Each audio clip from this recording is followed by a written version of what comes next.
Le sommet de Pau sur le G5 Sahel débouche sur le renforcement de la force Barkhane et le président français félicite la Mauritanie pour le rôle qu'elle joue dans la lutte contre le terrorisme. Le Premier ministre reçoit la délégation marocaine qui participe au colloque sur la gouvernance des régions de la Mauritanie et du Maroc. Naissance à Nouadhibou d'une plateforme sur le secteur des pêches.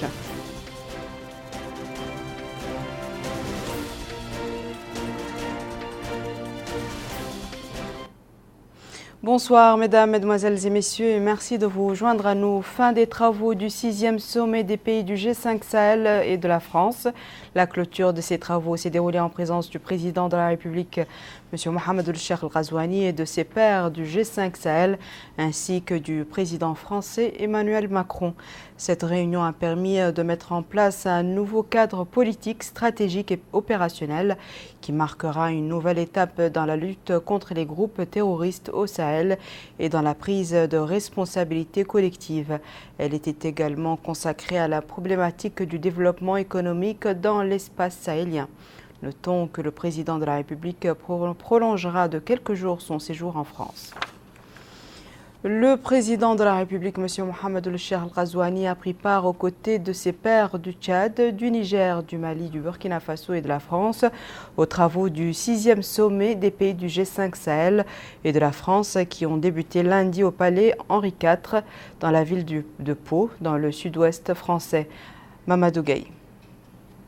Le 6e sommet des pays du G5 Sahel et la France a vécu. Au terme de leurs travaux, la confiance a été renouvelée au président de la République, M. Mohamed El-Cheikh El-Ghazouani, et à la Mauritanie pour abriter le prochain sommet du G5 Sahel et la France qui se tiendra au mois de juin à Nouakchott, ce qui reflète l'importance du rôle que joue la Mauritanie dans la sécurisation de l'espace sahélien. Ces travaux ont en outre permis au président français Emmanuel Macron et le président de la République et ses pairs du G5 Sahel de mettre en place un nouveau cadre politique stratégique et opérationnel qui marquera une nouvelle étape dans la lutte contre les groupes terroristes au Sahel et dans la prise de responsabilité collective. Au cours de la conférence de presse qui s'en est suivie, le président Emmanuel Macron a annoncé l'envoi de 220 soldats supplémentaires au Sahel pour combattre les groupes terroristes. Le président Kaboré du Burkina Faso s'est félicité de cette décision et de la mise sur pied d'un état-major conjoint G5 Sahel France dans le cadre de la coalition internationale qui va permettre la montée en puissance des armées du Sahel. Notons enfin que le président de la République, Mohamed El-Cheikh El-Ghazouani, et ses pairs du G5 Sahel se sont recueillis sur les tombes des soldats français tombés fin novembre au cours d'une opération antiterroriste au Sahel. La cérémonie de dépôt de couronne de fleurs et de recueillement s'est déroulée en présence du président français Emmanuel Macron. Vous le disiez en titre, le Premier ministre, M. Ismaël Boido El-Cheikh Sidi, a reçu en audience la délégation marocaine qui participe au colloque sur la gouvernance des régions de la Mauritanie et du Maroc. La délégation est conduite par M. Khalid Savir, Wali, directeur général des collectivités locales au ministère marocain de l'Intérieur. L'entrevue s'est déroulée en présence du ministre de l'Intérieur et de la décentralisation, Dr Mohamed Salem Merzoug, du directeur du cabinet du Premier ministre, M. Sidoul Moulay Zein, et de l'ambassadeur du Maroc en Mauritanie, son Excellence, M. Hamid Chabar. À sa sortie d'audience, M. Khalid Savir a félicité le Premier ministre pour l'audience qu'il a accordée à la délégation marocaine après sa participation au colloque qui sera le début d'une coopération entre les régions marocaines et mauritaniennes. Il a ajouté que l'entrevue va impulser une nouvelle dynamique à la coopération et aux échanges d'expériences entre les régions des deux pays. Le ministre des Affaires islamiques et de l'enseignement original, M. Daoul Sidi Ould-Amar Taleb, a présenté au nom du président de la République, M. Mohamed El-Cheikh El-Ghazouani, les condoléances de la Mauritanie au sultanat d'Oman suite au décès de Sa Majesté le sultan Qaboos Ben Saïd Ben Teymour. C'était ce matin à l'ambassade du sultanat d'Oman à Nouakchott. Abdelrahman Hamad. À son arrivée à l'ambassade du Sultanat d'Oman pour présenter les condoléances du président de la République et du peuple mauritanien au Sultanat d'Oman suite au décès de Sa Majesté le Sultan Qaboos bin Saïd bin Taymour, le ministre des Affaires islamiques et de l'enseignement originel, M. Dahoul Sidi Ould Talib, a été accueilli par l'ambassadeur d'Oman, son Excellence M. Sheikh Saïf bin Ali bin Hilal Ma'amri. L'ambassadeur d'Oman a salué les excellentes relations liées à notre pays et le Sultanat d'Oman et les moyens susceptibles de les renforcer davantage. De son côté, le ministre des Affaires islamiques et de l'enseignement originel, M.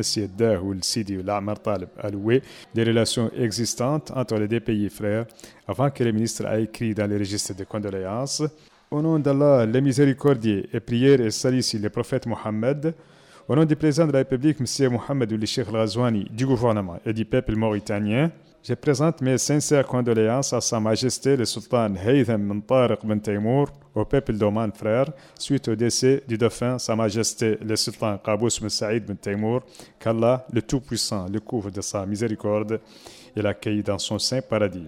Wa inna lillahi wa inna ilayhi raji'un. Au nom du président de la République, le ministre des Affaires islamiques et de l'enseignement original, M. Dahoul Sidi Ould Talib, a présenté ce mardi dans les locaux de l'ambassade libyenne à Nouakchott ses condoléances au président, au gouvernement et au peuple libyen suite au décès la semaine dernière des martyrs de l'académie militaire. Le ministre a consigné dans le registre des condoléances ce qui suit. Au nom d'Allah, le clément, miséricordieux et paix et salut sur son prophète et ses disciples, au nom du président de la République, M. Mohamed Ould Cheikh Al-Ghazouani, du gouvernement et du peuple mauritanien, je présente les condoléances sincères au gouvernement et au peuple libyen frère suite au décès des martyrs de l'académie militaire. J'implore à Allah le Tout-Puissant de les accueillir dans sa grâce, de les entourer de sa miséricorde et d'insuffler à leur famille force et courage. À Allah nous appartenons et à lui nous revenons. La présentation des condoléances s'est déroulée en présence du directeur du monde arabe et des organisations islamiques au ministère des Affaires étrangères, de la coopération et des Mauritaniens de l'extérieur, son Excellence M. Sidi Mohamed Ould Abdallah, du directeur du protocole du même département, son Excellence M. Ahmed Ould Beibat, et des membres du staff de l'ambassade de Libye en Mauritanie. Des cadres et employés du ministère de la Santé ont été décorés pour services rendus à la nation. Ces décorations qui ont été décernées au nom du président de la République rentrant dans le cadre de la célébration du 59e anniversaire de l'indépendance nationale. Compte rendu de Malikana. Cette cérémonie de distinction s'inscrit dans le cadre des festivités commémoratives du 59e anniversaire de l'indépendance nationale. Le ministre de la Santé, Dr Nadirou Ould Hamid, a décoré au nom du président de la République des cadres et employés de son département. Il s'agit de Dr Ourt Benin Mtezain, directrice du Centre national d'oncologie, médecin oncopédiatre, de la médaille de reconnaissance de l'Ordre national du mérite. M. Diop Suleiman, chef du service de la comptabilité au ministère, de la médaille d'honneur première classe. Dr Aboubekrin Sidebe El Wafi, médecin de santé publique, directeur régional de l'action sanitaire de la wilaya du Haoud el-Gharbi, de la médaille d'honneur première classe. Madame Fatima Toum Telwaqf, secrétaire de direction de la médaille d'honneur deuxième classe. Madame Sira Samake, infirmière médico-responsable de l'unité de vaccins au centre de Kaïdi, de la médaille d'honneur deuxième classe. À présent, Nouadhibou, la capitale économique, où une plateforme sur le secteur des pêches est née à la faveur des journées de concertation. Elle sert de cadre de concertation entre les différents acteurs du secteur de la pêche en Mauritanie, avec comme objectif une meilleure rentabilité de ces différentes activités. Mamadou Gueye toujours. L'importance du secteur de la pêche dans l'économie nationale n'est plus à démontrer. Il représente 22% du produit intérieur brut. Il procure de l'emploi direct et indirect à plus de 100 000 familles et draine une masse non négligeable de devises pour le trésor public, près de 1 milliard de dollars, dit-on. D'où la nécessité de moderniser ces structures d'exploitation et de production afin de booster l'économie nationale. La plateforme créée hier à l'occasion des Journées nationales de concertation sur la stratégie de développement durable du secteur des pêches 2020-2024 a pour objectif d'améliorer la qualité de la main-d'œuvre et à moderniser les différentes structures du secteur. Nani Uchiruka, le ministre des Pêches, a rappelé les principes qui ont conduit à la création de cette plateforme, entre autres la gestion des ressources halieutiques, encourager les jeunes à pratiquer cette activité génératrice de revenus susceptible d'améliorer les conditions de vie des populations, conformément à la vision du président de la République. Il a appelé les acteurs du secteur de la pêche à proposer des idées et des solutions devant permettre d'une part à créer de l'emploi mais aussi l'autonomisation des pêcheurs. Notons que cet après-midi, des rencontres ont eu lieu entre les acteurs des industries de protéines de mer et le staff ministériel qui a visité certaines structures de production de farine et d'huile de poisson. Le respect des normes de production, l'augmentation de la valeur ajoutée et le renforcement des capacités des ressources humaines étaient au centre de ces constatations.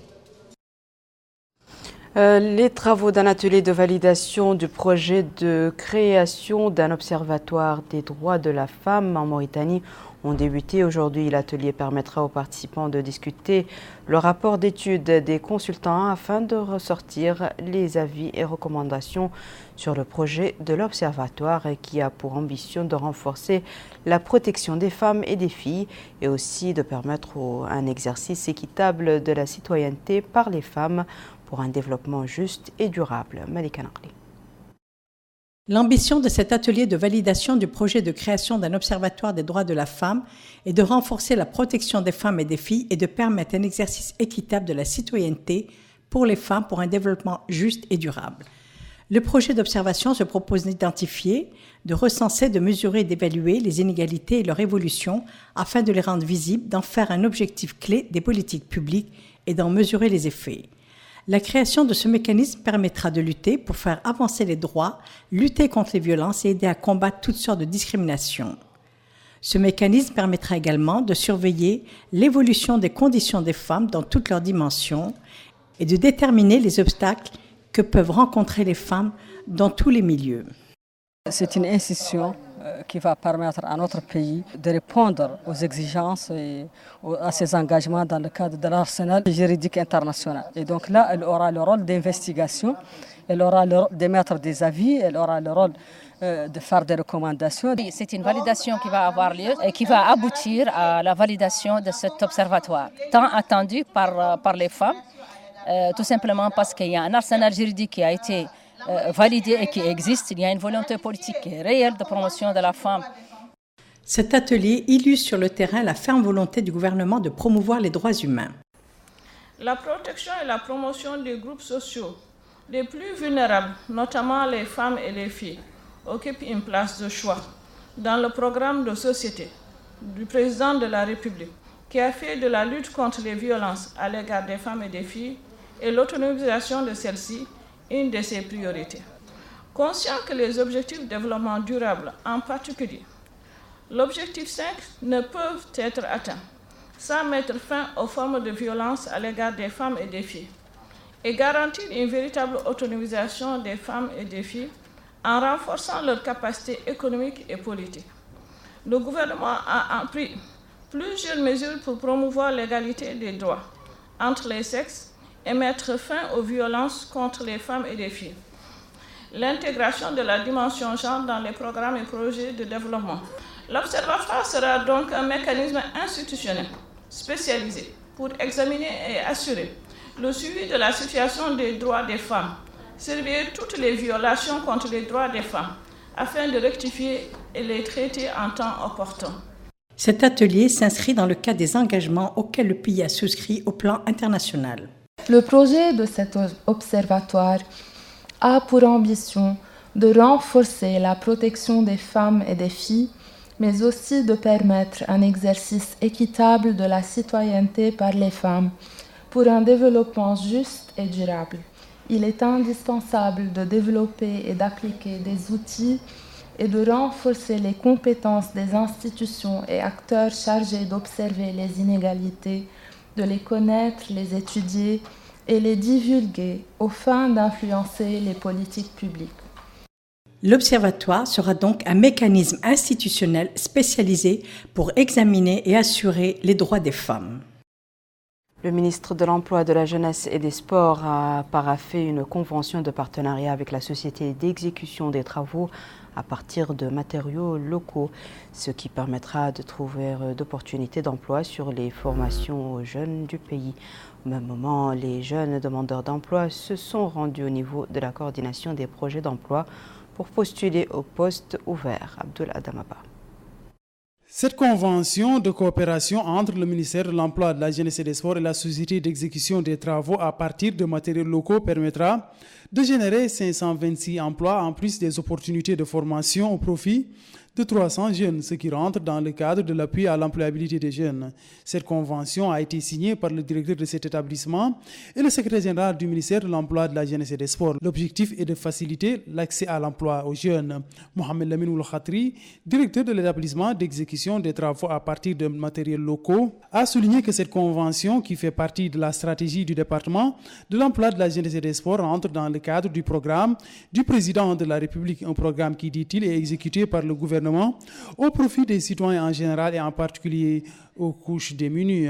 Au niveau de la coordination des projets d'emploi, les jeunes demandeurs d'emploi sont déjà sur les lieux disposant des documents requis afin de postuler pour les 800 postes ouverts. Cette première phase de recrutement qui est pilotée par la coordination des projets d'emploi qui constitue l'antenne des initiatives, projets et financements du secteur de l'emploi dépendant du ministère de l'Emploi, de la Jeunesse et des Sports rentre dans le cadre de la convention de recrutement de 6 000 emplois signés entre le ministère de l'Emploi, de la Jeunesse et des Sports et l'Union nationale du patronat mauritanien.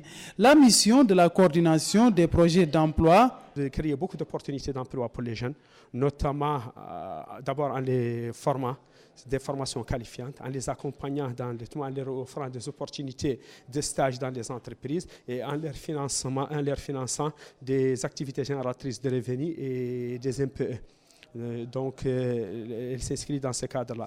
Et on est dans la première phase de cette opération qui concerne 800 emplois, dont 400 chauffeurs, 100 ferrailleurs, 400 chauffeurs et 400 dans le cadre du BTP.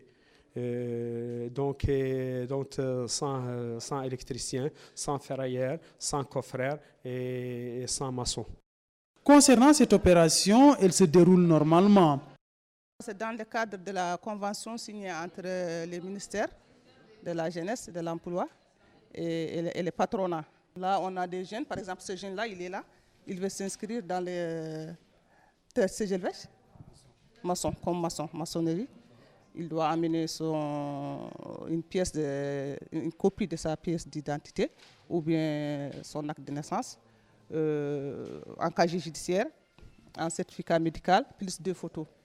Et pour les chauffeurs, une copie de leur permis, et plus un casier judiciaire, 2 photos, et une copie d'acte de naissance, et une expérience requise de 3 ans au moins.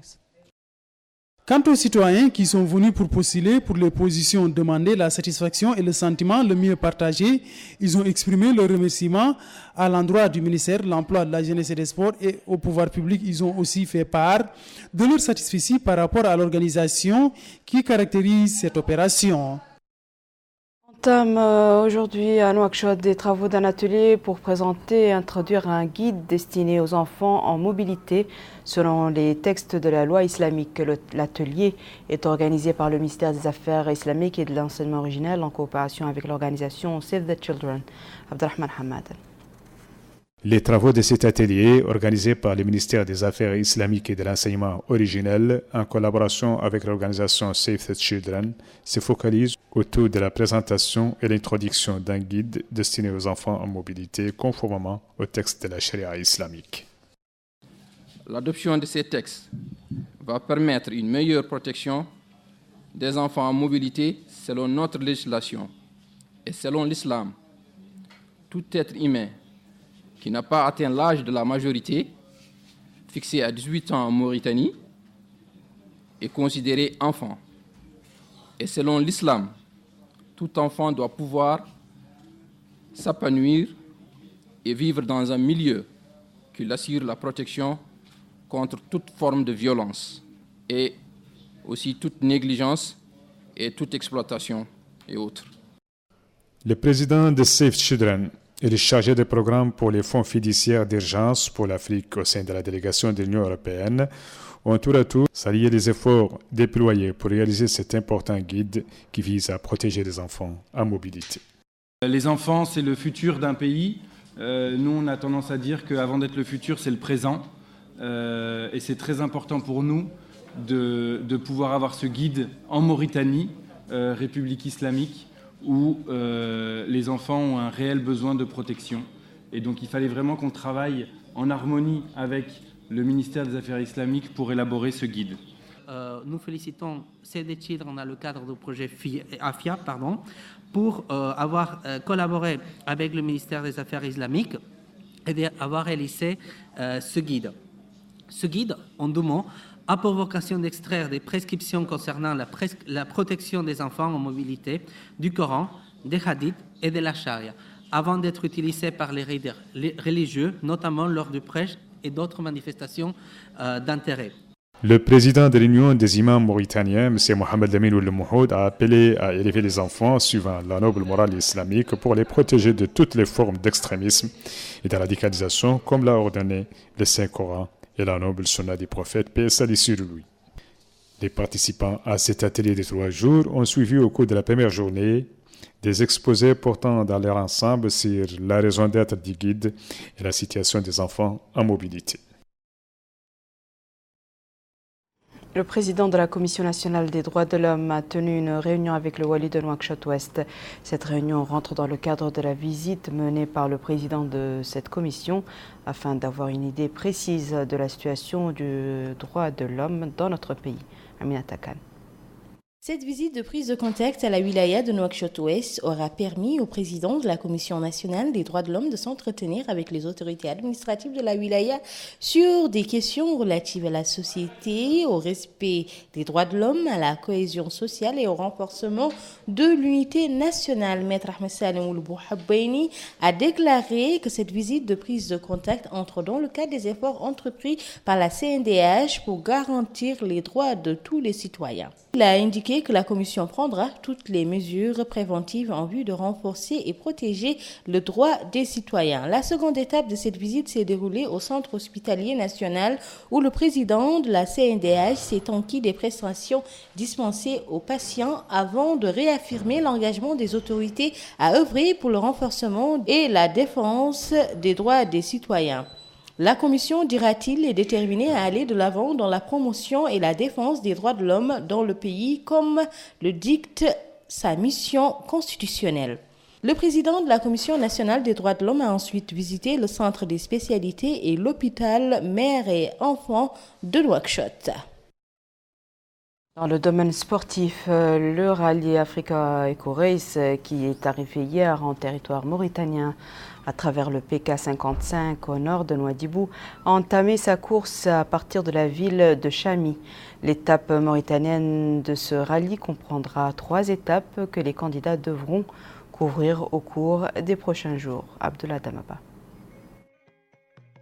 583 participants prennent part à cette 12e édition du Rallye Africa Eco Race. Les différents concurrents à cette compétition vont ainsi sillonner certaines parties du territoire national. Et ainsi, ils vont visiter 4 wilayas du pays, dont la wilaya de Dakhla Nouadhibou, l'Inchiri, le Tagan et le Trarza. Ce premier bivouac qui s'est tenu à Chami constitue la première nuit de ces compétiteurs après avoir foulé le sol national. Du côté des organisateurs de cet événement, la beauté du paysage a été mise en avant. Un désert surprise parce que les gens ne connaissent pas et ils ont hâte de découvrir. Et c'est tellement beau aussi, il y a un grand désert, beaucoup de dunes et beaucoup de concurrents viennent pour ça, quoi. La Mauritanie, pour moi, personnellement du moins, c'est un pays qui m'a changé. Parce que quand je suis venu ici la première fois, j'ai été ébloui. C'est-à-dire que traverser des paysages sourd, sans bruit et d'une beauté à couper le souffle, franchement, il n'y a rien à dire, quoi. Et en tant que concurrent, pas moi, mais les concurrents doivent en prendre plein la vue quand ils font la course. Quant aux concurrents, la Mauritanie constitue un pays très accueillant. On a fait des belles pistes et du beau sable blanc. Une belle région. Pour la première fois, et un beau pays. C'est différent, c'est pas le même paysage. Le rallye, c'est des pistes différentes. C'est c'est très complémentaire. Première fois en Mauritanie, donc on attend l'étape de demain pour avoir les grandes dunes de Mauritanie et les beaux paysages qu'on nous a inventés de la Mauritanie. Ah, c'était très sympathique, un très beau bivouac, très bien implanté sur une jolie plaine et des gens très accueillants. Le rallye Africa Eco Race de cette année est particulier parce qu'elle intègre une nouvelle étape qui est plus au sud-est du territoire de la Mauritanie et qui sera au troisième bivouac du rallye, c'est-à-dire à peu près 5 km de la ville de Tchikja. Cette étape comprend aussi une boucle Tchikja d'à peu près 468 km autour de plus vers le sud-est et un retour vers Tchikja. C'est dire combien le spectre d'évolution en fait de cet événement s'agrandit s'agrandit au plaisir des concurrents et des participants à cet événement qui n'ont pas manqué tout à l'heure dans le briefing justement du rallye de louer les efforts, l'accueil et l'hospitalité mauritanienne. Après cette première nuit à Chami, les concurrents vont reprendre les pistes et se frotter aux dunes. Ils vont ainsi quitter la wilaya de Dakhla Nouadhibou, plus précisément à Chami, pour mettre le cap sur l'Inchiria. Voici à présent, mesdames et messieurs, le rappel des titres. Le sommet de Pau sur le G5 Sahel débouche sur le renforcement de la force Barkhane et le président français félicite la Mauritanie pour le rôle qu'elle joue dans la lutte contre le terrorisme. Le Premier ministre reçoit la délégation marocaine qui participe au colloque sur la gouvernance des régions de la Mauritanie et du Maroc.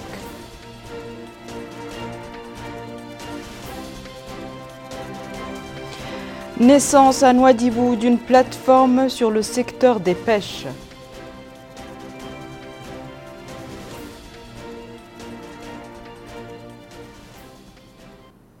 C'est la fin de ce journal, mesdames et messieurs. Merci à vous de nous avoir suivis. Merci de votre fidélité. On se retrouve demain à la même heure, Inch'Allah.